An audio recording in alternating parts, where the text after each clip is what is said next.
بتائیں آپ نے کیوں سلسلہ کلام کو اتنا طویل کیا؟ ما ہوا جوابکم فہو جوابنا، جو آپ جواب دیں گے وہی آپ کے سوال میں میرا جواب ہوگا۔ حضرت موسیٰ علیہ السلام ٹھڑک گئے کہ جو کچھ آقا نامدار نے فرمایا ہے تو بالکل حق سچ۔ آپ نے فرمایا بیٹا جی میں نے سلسلہ کلام کو اس لیے طویل کیا کہ میں اپنے رب سے شرف ہم کلامی حاصل کر رہا تھا۔ رب العالمین جو میرا محبوب تھا میں اس کے ساتھ شرف ہم کلامی میں مصروف تھا۔ میرا جی چاہا، یہ موقع اللہ نے مجھے دیا ہے تو میں ذرا اس سلسلہ کلام کو طویل کروں۔ صرف سلسلہ کلام کو طویل کرنے کے لیے میں نے فوائد چھڑا دیے۔ تو حضرت موسیٰ علیہ السلام نے کہا حضرت جس طرح آپ اپنے محبوب کے ساتھ محب کلام تھے، آپ کو موقع ملا، آج یہ سعادت مجھے بھی مل گئی کہ موسیٰ کلیم اللہ جیسا نبی، موسیٰ کلیم اللہ جیسا رسول، اتنی برگزیدہ ہستی، اتنا برگزیدہ پیغمبر جس کو کلیم اللہ کا لقب اللہ نے عطا کیا، کلیم اللہ کا لقب، جس کے بارے میں میرے نبی نے کہا سارے نفخہ ثانی میں جس وقت ہوش میں آئیں گے، پہلے نفخے میں سارے بے ہوش ہو جائیں گے جب اسرافیل سور پھونکیں گے، دوسرے نفخے میں سارے ہوش میں آ جائیں گے۔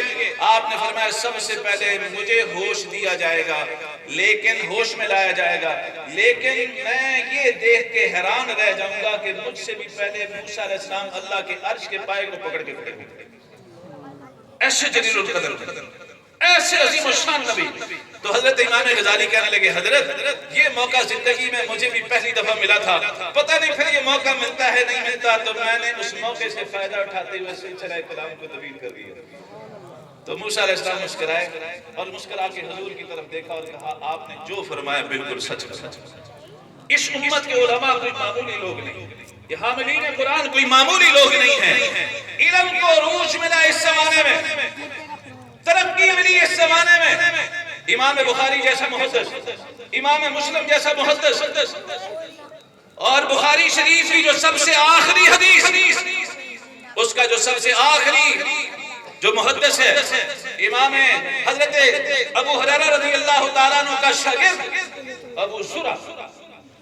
میں صرف ایک واقعہ سناتا ہوں کیونکہ وقت مختصر ہے، آپ کو پتہ چلے کہ کس طریقے سے یزید کا سلسلہ چلتا ہوا آپ کے پاس پہنچا۔ امام ابو زرع رحمہ اللہ کے ایک شاگرد تھے، وہ ہر وقت اپنے استاد کے ساتھ لگے رہتے تھے، ہر وقت۔ ان کی شادی ہو گئی۔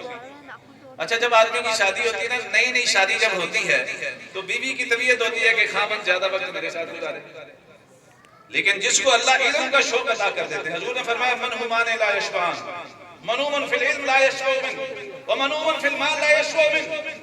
دو حریص ایسے ہیں کہ ان کی حرص کبھی ختم نہیں ہوتی، ایک علم کا حریص ہے اس کی حرص کبھی ختم نہیں ہوتی، اور دوسرا مال کا حریص ہے اس کی حرص بھی کبھی ختم نہیں ہوتی۔ دعا کرو اللہ مجھے آپ کو علم دین کا حریص بنائے۔ بڑی ڈھیلی امین ہے بھائی، بڑی ڈھیلی امین ہے، اللہ ہمیں علم دین کا حریص بنائے، علم دین کا شوقین بنائے۔ اب ان کو علم کا شوق ہے، ٹھیک ہے، تو بیوی نے دیکھا کہ یار یہ مجھے بڑا کم وقت دیتا ہے، بہت کم وقت، تو اس نے کہنا شروع کر دیا کہ مولوی جی میں آپ کی بیوی ہوں، نئی نویلی دلہن ہوں، آپ مجھے ٹائم نہیں دیں، تھوڑی دیر کے لیے آتے ہیں پھر بھاگ جاتے ہیں۔ تو وہ آگے سے کہتے تھے کہ بھائی میں چونکہ شادی تو اس لیے میں نے کی کہ اللہ کے نبی کی سنت ہے، آپ نے فرمایا نکاح من سنتی، اور ایک حدیث میں فرمایا فرمان رغب عن سنتی فلیس منی، جو میری سنت سے اعراض کرے میری امت سے خارج ہے۔ میں نے تو اللہ کے نبی کی سنت پہ عمل کیا، لیکن دیکھو میری اصل شادی تو میری علم کے ساتھ ہو چکی، میں تمہارے حقوق کو ضائع نہیں کروں گا، لیکن میں علم کی مجالس کو چھوڑ نہیں سکتا تیری وجہ سے۔ اس پر نوک جھونک شروع ہو گئی، نوک جھونک شروع ہو گئی۔ جب نوک جھونک شروع ہوئی تو ایک دن اس بیوی نے ان کے استاد ابو زرع کے بارے میں اپنی زبان سے کوئی بات سخت نکال دی کہ بڑا آیا تیرا استاد، یہ جو عورتیں ہوتی ہیں نا، اللہ کے نبی نے فرمایا کہ ان کی پیدائش پسلی سے ہوئی، کہاں سے دی؟ اور فرمایا پسلی ٹیڑھی ہوتی ہے اور پسلی کا ٹیڑھ پن اوپر کی طرف ہوتا ہے۔ یہ حضور نے اشارہ فرمایا کہ عورتیں ذرا ادھر سے اوپر سے ذرا ٹیڑھی ہوتی ہیں، ناقص العقل ہوتی ہیں، لیکن جب یہ چکر دیتی ہیں نا تو بڑے بڑے عقل مندوں کو گھما کے رکھ دیتی ہیں۔ بائیں پسلی سے پیدا کیا، پسلی دائیں طرف بھی، اس لیے بائیں سے پیدا کیا کہ بائیں کے نیچے دل ہے۔ اللہ نے اس کو پیدا کر کے بتایا، اس کا پورا پروسیس اللہ نے یہ اختیار کر کے بتایا کہ عورت نہ سر پہ بٹھانے کی چیز ہے، نہ جوتی پہ رکھنے کی چیز ہے، عورت دل میں رکھنے کی چیز ہے۔ اس کا ہر پہلو محبت والا ہے، خواہ وہ ماں کے پہلو سے ہو، خواہ وہ بیٹی کے پہلو سے ہو، خواہ وہ بہن کے پہلو سے ہو، خواہ وہ بیوی کے پہلو سے، ہر پہلو اس کا محبت والا ہے۔ تو وہ جس وقت عورت کا مزاج بگڑتا ہے نا، تو عورت کے مزاج کے بگاڑ کے وقت آپ عورت کے مقابلے میں نہ آیا کریں، بلکہ کبھی کبھی بیوی کے سامنے سرنڈر ہو جانے میں ہی کامیابی ہوتی ہے۔ ٹھیک ہے، اور آج کل کے دور میں تو کامیابی ہی اسی میں ہے کہ ہمیشہ بیوی کے سامنے سرنڈر ہو، کھڑے ہوئے نہیں کہ بس آپ گھر سے نکلے نہیں۔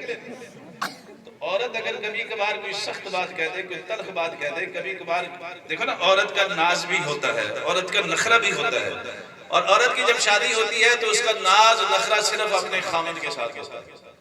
اس لیے حضور اپنی بیویوں کے نخرے اٹھایا کرتے تھے، لہذا تم بھی اپنی بیویوں کے نخرے اٹھا لیا کرو۔ حضور اماں عائشہ صدیقہ رضی اللہ تعالیٰ عنہ کو فرمایا کرتے تھے، عائشہ جب تو مجھ سے خوش ہوتی ہے مجھے پھر بھی پتہ چل جاتا ہے، اور جب تو ناراض ہوتی ہے مجھے پھر بھی پتہ چل جاتا ہے۔ اماں جی نے عرض کیا، حضرت آپ کو کیسے پتہ چلتا ہے؟ آپ نے فرمایا، عائشہ جب تم مجھ سے خوش ہوتی ہے نا کہتی ہے رب محمد کی قسم، محمد کے رب کی قسم، اور جب تم مجھ سے ناراض ہوتی ہے تو کہتی ہے رب ابراہیم کی قسم، میرا نام لینا چھوڑ دیتی ہے۔ تو اماں جی مسکرائیں اور مسکرا کے کہا، یا رسول اللہ، اللہ کی قسم اس وقت بھی میرے دل میں سوائے آپ کے اور کوئی نہیں ہوتا۔ زبان سے کبھی یہ بات ہو جاتی ہے، لیکن دل میں اس وقت بھی آپ کے علاوہ اور کوئی دوسرا، اس وقت بھی دل میں صرف آپ ہوتے ہیں۔ تو ناز نخرے کبھی اٹھا لیا کرو بیویوں کے، کبھی ان کی تلخی بھی برداشت کر لیا کرو، کوئی بات نہیں، وہ اگر تلخی کرتی ہیں تو آپ ہی سے کرتی ہیں نا، اور کس سے کرتی ہیں؟ سب کو چھوڑ چھاڑ کے آپ کے گھر آ جاتی ہیں، ماں باپ کو چھوڑ دیتی ہیں، بہن بھائیوں کو چھوڑ دیتی ہیں، اجنبی آدمی کے لڑ لگ جاتی ہیں۔ اگر وہ بندے کا پتر ہوا تو پھر تو ان کی زندگی سکھی ہوگی، اور اگر بندے کا پتر نہ ہوا تو ساری زندگی وہ بیچاری دکھ پہ گزارے گی، کانٹوں پہ گزارتی ہے۔ اللہ سب کی بچیوں کے نصیب اچھے کرے۔ تو نوک جھونک ہو گئی، اس نوک جھونک میں بیوی جی کو غصہ آیا، غصہ استاد پہ اتار دیا، تیرے استاد کی ایسی تیسی، ہاں جی وہ تجھے نہیں چھوڑتا، دیکھ مجھے جو کچھ کہنا ہے کہہ دو، میرے استاد کو کچھ نہ کہنا، تجھے پتہ نہیں ہے وہ کتنا بڑا محدث ہے، بڑے آئے محدث، بڑے دیکھے میں نے محدث، عجیب محدث ہے، نہیں میری شادی ہوئی ہے، تجھے میرے ساتھ ہونا چاہیے، تو ہر وقت اس کے ساتھ رہتا۔ اب اس پہ تب چڑھ گئی بیوی اہلیہ محترمہ کو، اور انہوں نے خوب سنگباری کی۔ یہ خاوند صاحب ان کی باتوں کو سن کے غصے میں آئے اور کہنے لگے، اچھا کان کھول کے سن، تجھے میرے استاد کی عظمت کا پتہ نہیں ہے؟ میں اللہ کی قسم اٹھا کے کہتا ہوں کہ میرا استاد پورا عرض پہ وہ واحد ہستی ہے جس کو 1,00,000 حدیثیں میں سند کے یاد ہیں۔ اچھا میں نہیں مانتی اس بات کو، 1,00,000 حدیثیں اس کو میں سند کے یاد ہیں۔ تو شاگرد کہنے لگا، اگر میرے استاد کو 1,00,000 حدیثیں سند کے یاد نہ ہو تو میرے اوپر تو 3 شرط طلاق۔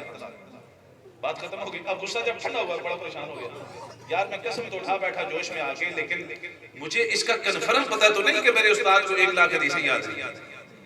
اب بڑا پریشان ہوا تو دوڑتا ہوا اپنے استاد محترم حضرت ابو زرع رحمہ اللہ کی خدمت میں حاضر ہوا اور جا کے عرض کیا کہ حضرت سارا قصہ سنایا کہ حضرت یوں ہوا، ایسے ہوا، لڑائی ہوئی مجھ سے، میں اس نے یہ کہا، میں نے یہ کہا، اور میں نے آپ کی عظمت کا ڈنکا بجانے کے لیے قسم اٹھا دی کہ میرے استاد اتنے بڑے محدث ہیں کہ اگر ان کو 1,00,000 حدیثیں میں سند کے یاد نہ ہو تو میرے اوپر طلاق۔ حضرت جب غصہ ٹھنڈا ہوا تو میں پریشان ہو گیا، مجھے کنفرم نہیں ہے کہ آپ کو 1,00,000 حدیثیں یاد ہیں میں سند کے۔ استاد محترم مسکرائے اور مسکرا کے کہا، میرے بیٹے آپ کی طلاق نہیں ہوئی، اللہ کی قسم 1,00,000 حدیثیں مجھے بمے سند کے ازبر ہیں، ازبر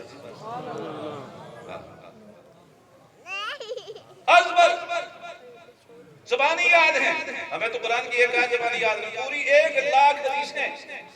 حافظ الحدیث ایسے آدمی کو کہا جاتا ہے جس کو 1,00,000 حدیثیں یاد ہوں، اور صرف حدیثیں نہیں، ان کی سند بھی یاد ہے۔ کم از کم ایک سند کے اندر امام بخاری رحمہ اللہ کے 3 راوی ہوتے ہیں، 3 راوی، اس کو سلاسی کہتے ہیں، کم از کم 3 راوی ہوتے ہیں۔ اب اگر بھائی 1000 حدیثیں ہیں، میں بطور مثال کے عرض کرتا ہوں، تو 1000 حدیثوں کی 1000 سندیں ہوں گی، ایک سند کے اندر 3 راوی ہیں تو کتنے راوی ہو گئے؟ 3000 ہو گئے۔ کتنے ہو گئے؟ بولو نا، 3000 راوی۔ ان کے نام یاد رکھنا، ان کے والدین کا نام یاد رکھنا، ان کے اساتذہ کے نام یاد رکھنا، انہوں نے کس سے سیکھا، اس کے بارے میں اس کے استاد کیا کہتے تھے، ان کے مصر کیا کہتے تھے، آگے انہوں نے پڑھایا تو ان کے شاگرد کون ہیں۔ یہ کوئی معمولی درجے کی بات نہیں، یہ بہت ہی عجیب و غریب قسم کے لوگ اللہ نے پیدا فرمائے تھے اس دین کی حفاظت کے لیے۔ ایک محدث کو 1,00,000 حدیثیں بمے سند کے ایسے یاد تھیں جیسے مجھے اور آپ کو سورۃ فاتحہ اور سورۃ اخلاص یاد ہوتی ہے۔ کوئی اس میں اشتباہ نہیں ہوتا تھا، کوئی اشتباہ نہیں۔ اتنے بڑے بڑے علماء، اتنے بڑے بڑی ہستیاں، اتنی بڑی بڑی شخصیات۔ امام بخاری رحم اللہ کا جب شورہ ہوا، یہ میری مائیں بہنیں بھی سن رہی ہیں، امام بخاری رحم اللہ کا نام آپ نے سنا، اصح الکتب بعد کتاب اللہ البخاری، اللہ کی کتاب قرآن کے بعد سب سے بڑی کتاب جس کو بخاری شریف کہا جاتا ہے۔ آپ کو پتہ ہے امام بخاری نابینا تھے، ایک ہی بیٹے تھے، ماں رو رو کے ہلکان ہوگی۔ میں عورتوں کی پاور بتانا چاہتا ہوں اپنی ماں کو، اپنی بہنوں کو، کہ تمہاری پاور کتنی ہے۔ اگر تم اپنی اصل پہ آ جاؤ تو کیسے کیسے تم محیر العقول کام کروا لیتی ہو، اور کیسے کیسے فیصلے اپنے رب سے منوا لیتی ہو، اور تمہارے اندر اللہ نے یہ کتنی ایبلٹی اور استعداد اور صلاحیت رکھی ہے اگر تم اللہ کے ساتھ اپنے رابطے کو مضبوط کر لو۔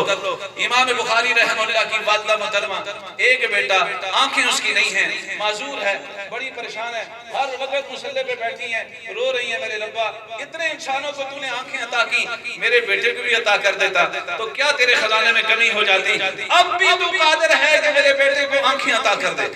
ایک رات مصلی پہ بیٹھ کے رو رہی تھی، روتے روتے ان کی آنکھ لگ گئی، اور خواب میں حضرت ابراہیم علیہ السلام کی زیارت ہوئی۔